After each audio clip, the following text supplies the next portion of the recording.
Welcome to John Lewis 3D Learning. In this presentation, we are going to see acid, bases, salts. The topic is definition of acids, bases and salts with some examples. Okay, first of all, acid. What is meant by an acid? Compounds that have hydrogen as their constituent element in the form of proton. See, for example, you take hydrochloric acid, sulfuric acid and nitric acid. See here, in hydrochloric acid, what are the constituent elements? Hydrogen and chlorine. So what is there? Hydrogen is present as one of the constituent element in hydrochloric acid.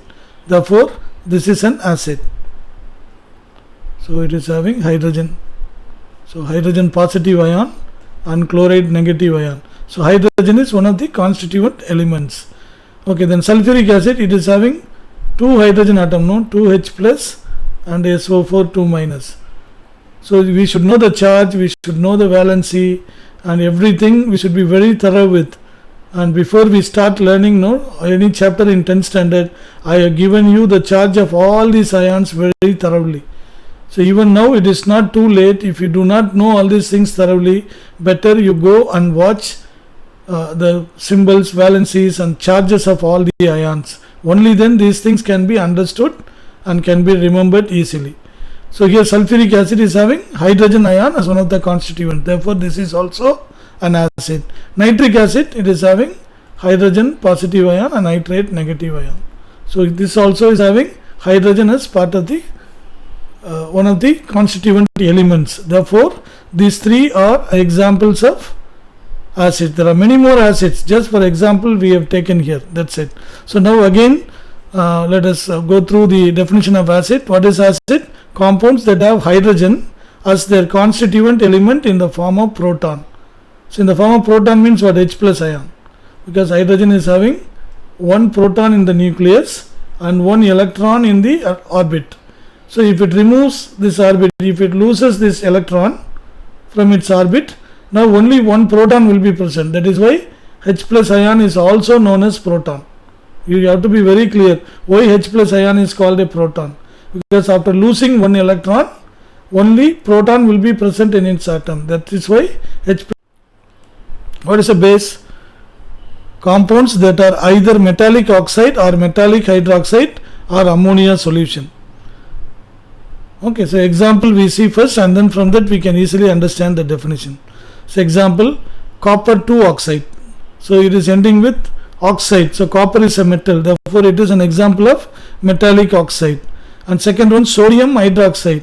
So it is having hydroxide ion, metallic hydroxide, or ammonia solution. For example, ammonium hydroxide. So in which ammonia is present. Therefore, so anything that has metal oxide or anything is having metallic hydroxide or ammonia in it, then those substances will be called a base. Those substances will be called a base. Now you read the definition, it will be very clear. Compounds that are either metallic oxide or metallic hydroxide, am I right? Metallic hydroxide or ammonia solution. So we have seen one example each for all these things: copper oxide, sodium hydroxide, ammonium hydroxide. Is it clear? So now let's move on to salt. So what is meant by a salt? Compounds that are formed by the interaction of the acid and a base, replacing hydrogen ions present in acid by metallic ion. So example we see and from that we derive it. So sodium chloride, calcium carbonate and ammonium phosphate. So sodium chloride is what? Sodium that would have come from sodium hydroxide base. Then chloride would have come from the acid, hydrochloric acid. So the positive ion of the base will combine with the negative ion of the acid and forms a salt. This is very important. Positive ion of the base combine with the negative ion of the acid to form a compound, and that compound will be a salt. Okay, calcium carbonate, how this would have come from, or from what it would have been derived from? So calcium hydroxide and then carbonic acid, H2CO3, carbonic acid. So what is a positive ion in the base? Calcium. And what is a negative ion in the carbonic acid? Carbonate.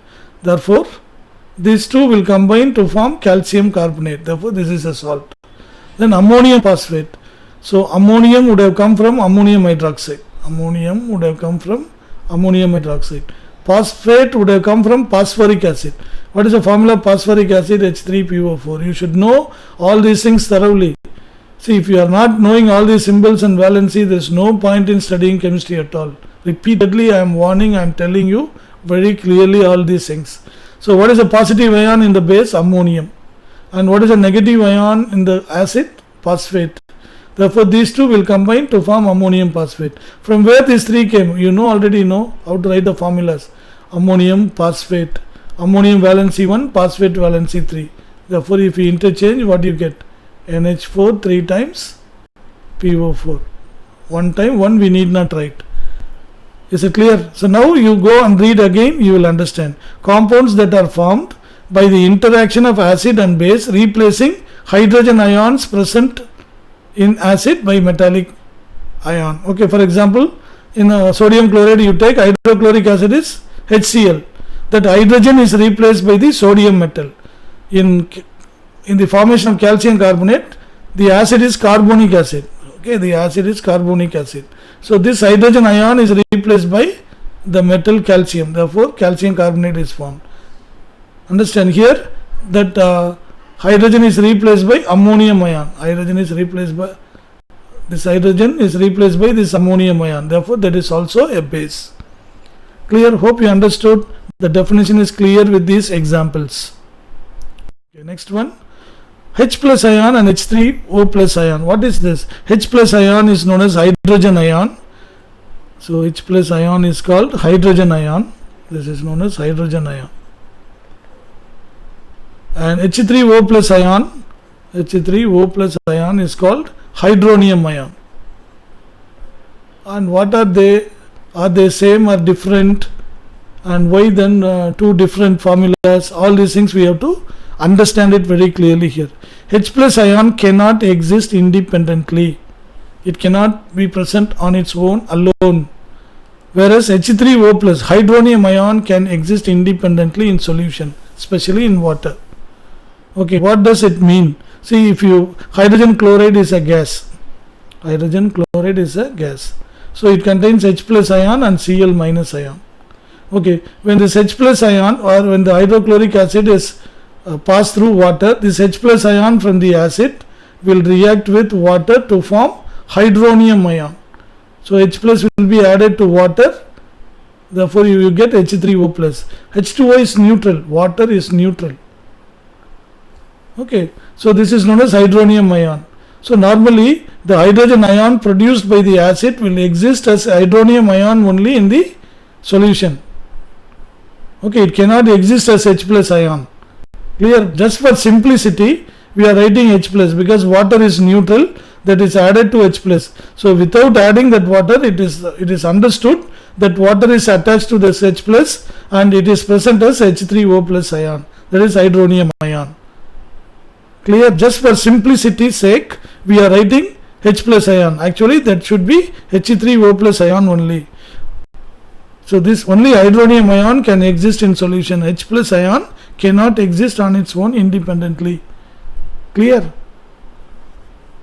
So therefore which is stable? Hydronium ion is stable. H plus ion is not stable. We need to understand this very clearly. Okay, now I think you like this video and you enjoyed learning with me. If you like it, please click the like button and share it with your friends. So thank you very much for watching. Until we meet next time. Bye bye.